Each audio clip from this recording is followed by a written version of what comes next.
एक हमारे सब्सक्राइबर का कमेंट्स आया था और ये बहुत ही ज़्यादा एक्टिव सब्सक्राइबर है, इसलिए कि सारे वीडियो पर ये कमेंट्स करते हैं और मेरा रेगुलर वीडियो ये देखते हैं। लेकिन इनका जो कमेंट्स है ना वो बहुत ही इम्पोर्टेंट है, इसलिए कि भाई मैं भी जब सऊदी में गया था तो मेरे साथ भी ये घटना हुआ था, वही चीज़ मैं आपको बताता हूँ। और ये लिखते हैं कि शहजाद भाई ज़रा ये बताइए कि क्या इंडिया से सैलरी फिक्स होने पर एम्प्लॉयमेंट वीज़ा मिलने के बाद गल्फ़ में जाने पर वहाँ का कंपनी काम देखकर सैलरी रिड्यूस कर देती है। और साथ ही साथ नीचे लिखा है, जैसे एग्जांपल दिए हैं कि जैसे कि यहाँ से 200 केडी पर हम कुवैत गए और जाने के बाद वहाँ का काम करवाने के बाद बोले कि आपका वर्क इफ़ेक्टिव नहीं है, बोले कि आपका वर्क इफ़ेक्टिव नहीं है, हम आपको 150 केडी देंगे। तो आज हम इसी पे बात करेंगे और ये वीडियो भाई थोड़ा लंबा ज़रूर होगा, ठीक है, थोड़ा बड़ा ज़रूर होगा, इसलिए कि ये घटना मेरे साथ भी हुआ था 2010 में। तो वही मैं आप लोगों को समझाऊंगा और जाते समय कौन कौन सी बातों का आप ध्यान रखेंगे तो ऐसा मैटर नहीं आने वाला है। इसलिए कि बहुत यानी अभी तो नहीं मालूम है, इसलिए कि अभी मैं बड़ा कंपनी में जा रहा हूँ, ये सब छोटा कंपनी में होता है। लेकिन आप कौन सा चीज़ फोकस करोगे कि वहाँ जाने के बाद दिक्कत ना हो। तो चलिए शुरू करते हैं। सब्सक्राइब करें शहजाद दीवाना चैनल को, साथ ही इस घंटे को दबाएं ताकि आपको मिल पाए हमारी वीडियो बिना किसी रोक टोक के। अस्सलाम वालेकुम, नमस्कार व सत श्री अकाल दोस्तों, मैं हूं आपका दोस्त मोहम्मद शहजाद और आप देख रहे हो शहजाद दीवाना ब्लॉग्स। एक हमारे सब्सक्राइबर हैं जिनका नाम है SK श्रीवास्तव और इंट्रो में आपने देख लिया है कि उन्होंने क्या पूछा है। तो भाई सबसे पहले मैं अपना कहानी आप लोगों को बताता हूं कि जब मैं सऊदी गया था 2010 में तो मेरा सैलरी था 1200 रियाल, ठीक है, और वो था CB सिलेक्शन और दिल्ली में एक एडको टेस्ट सेंटर है, उससे मैं टेस्ट दिया था। टेस्ट देने के बाद मेरा वीज़ा लगा था।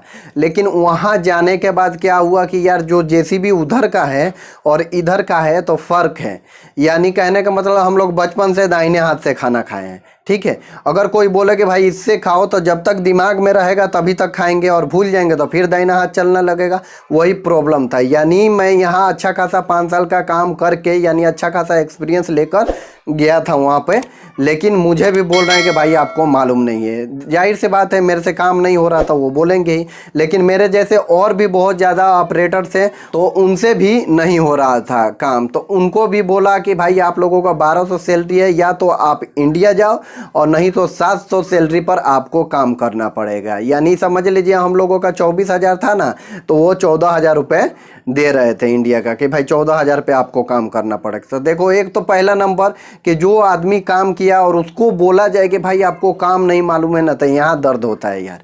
नहीं मालूम है तो अलग बात है, लेकिन काम करने के बाद अच्छा खासा एक्सपीरियंस लेकर गया मैं वहाँ, फिर बोल रहे हैं कि नहीं मालूम है।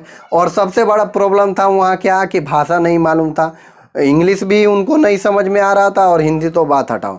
तो काफ़ी देर तक फाइट हुआ, कुछ लोगों ने सिग्नेचर कर दिया, कुछ लोगों ने बोला मैं इंडिया जाऊंगा। उसमें मैं भी बोला कि भाई मैं भी इंडिया जाऊंगा, काम नहीं करूंगा यहाँ पे, इसलिए कि इंडिया में भी अच्छा खासा सैलरी उस समय मैं कमा रहा था। हुआ क्या कि मैं जो वहाँ पर एग्रीमेंट होता है जाने के बाद, तो मैंने साइन नहीं किया। तो उन्होंने कहा कि ठीक है आपको 15 दिन का टाइम देते हैं और 15 दिन में अगर आप परफेक्ट नहीं हुए तो या तो आप घर जाइएगा, नहीं तो आपका सैलरी कम कर दिया जाएगा। मैंने कहा ठीक है।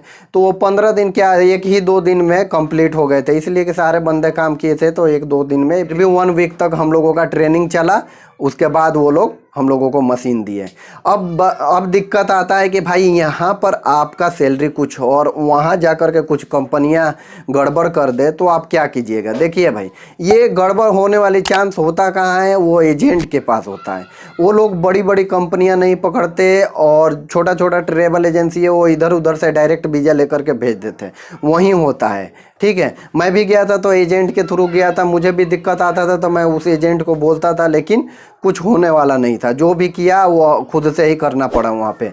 अगर आप किसी ट्रेवल एजेंसी से जाइएगा, जो मैं बताता हूँ, उसमें ना एक पैसा आपको इधर उधर नहीं होगा, इसलिए कि वो आपको ठोक बजा कर ले जाएंगे। यानी आपको काम मालूम है तभी सिलेक्ट करेंगे, तभी आपको वीज़ा देंगे और तभी आपको वहाँ पर ले जाएंगे, ठीक है। और वहाँ जाने के बाद किसी भी कीमत पर वो सैलरी रिड्यूस नहीं कर सकते हैं। अगर करते हैं आप डायरेक्ट ट्रेवल एजेंसी में कॉल करोगे वो एक्शन लेंगे। लेकिन यही चीज़ अगर किसी एजेंट के थ्रू आप जाओगे तो वो बोलेगा कुछ और मिलेगा वहाँ पर कुछ और।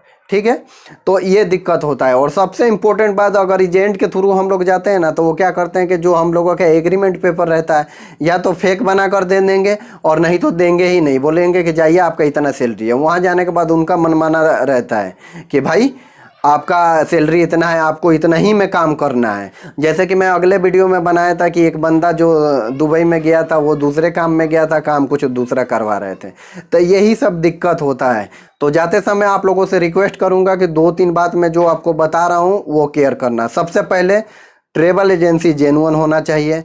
दूसरा नंबर, जो आपका एग्रीमेंट पेपर है वो आपके पास रहना चाहिए। ठीक है, और तीसरा नंबर ये है कि भाई जिस कंपनी में जा रहे हो उसके बारे में सर्च जरूर करना चाहिए। ठीक है, ये मोस्ट इंपॉर्टेंट है, इसलिए कि जिस कंपनी में आप जा रहे हो सर्च करोगे, इसलिए कि 1-2 दिन नहीं रहना पड़ता है यार। अगर कंपनी ख़राब मिल जाए तो 2 साल बहुत दिक्कत से कटता है।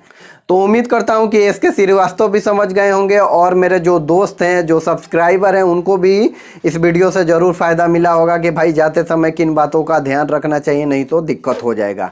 ठीक है, तो वीडियो पसंद आया होगा तो लाइक करना, शेयर करना और सब्सक्राइब करना बिल्कुल नहीं भूलना। और हर बार की तरह कहना चाहता हूँ कि सुनो सबकी, करो अपने दिल की। मिलते हैं एक और नए वीडियो के साथ। Take care.